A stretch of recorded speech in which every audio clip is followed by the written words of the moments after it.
Hi hello నమస్తే అండి. మీరు చూస్తున్నారు సిఆర్కే వీడియోస్ 16. ఈరోజు వీడియోలో మొలకల చెరుకు సంబంధించి టమాటా ధరలు అనేటివి ఏ విధంగా కొనసాగుతున్నాయి, ఏమి ఎట్లా అనే విషయాలన్నీ కూడా ఈ వీడియోలో తెలియజేస్తాను. అందరూ లైక్ కొట్టేసేయండి.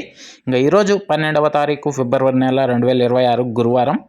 ముందుగా ఇప్పటి వరకు జరిగిన యాక్షన్ ప్రకారం ధరలు చూసుకుంటే ముందుగా సెకండ్ రకం 110, 20 పై నుంచి 130, 140, 150, 160 లోపు ఈ సెకండ్స్ అనేటివి ఎక్కువగా నడుస్తున్నట్లయితే సమాచారం ఉంది.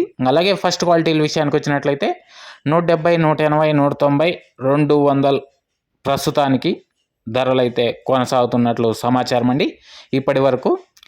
ఇంకా అలాగే నిన్న టాప్ ధర 250 రూపాయల వరకు నడిచింది. ఇంకా ఈరోజు దాన్ని అధిగమించి నడుస్తుందా, లేకపోతే నిన్నది ధరలు అందుకునేనా, లేకపోతే మరింత తక్కువగా నడిచానా, ఏమి ఎట్లా అనేదంతా కూడా మీకు నెక్స్ట్ వీడియో ద్వారా అయితే తెలియజేస్తాను. ప్రస్తుతానికి వచ్చి 200 దగ్గర ధరలు అయితే కొనసాగుతున్నాయి. ఇంకా లైక్ కొట్టిన వాళ్ళు లైక్ కొట్టేసేయండి. కొత్త వాళ్ళంతా సబ్స్క్రైబ్ చేసుకొని బెల్ బటన్ అయితే ఆన్ చేసి పెట్టేసుకోండి. అలాగే మన ఛానల్లో జాయిన్ అయ్యి సపోర్ట్ అందిస్తున్న మీ అందరికీ థ్యాంక్ యూ. మీరు కూడా జాయిన్ అయ్యి సపోర్ట్ చేయాలి అనుకునే వాళ్ళు ఎడమ చేతి పక్కన కింద నా ఫోటో కనబడుతూ ఉంటుంది. దాని పక్కనే జాయిన్ అనే ఆప్షన్ ఉంటుంది. జాయిన్ అయిపోయి మీ సపోర్ట్ని అయితే తెలియజేయించండి. Thank you. ఈ వీడియోని ఇంతవరకు చూసినందుకు. నెక్స్ట్ వీడియోలో ఏమి ఎట్లా అనేసి అయితే క్లారిటీగా తెలియజేస్తాను. Thank you and bye.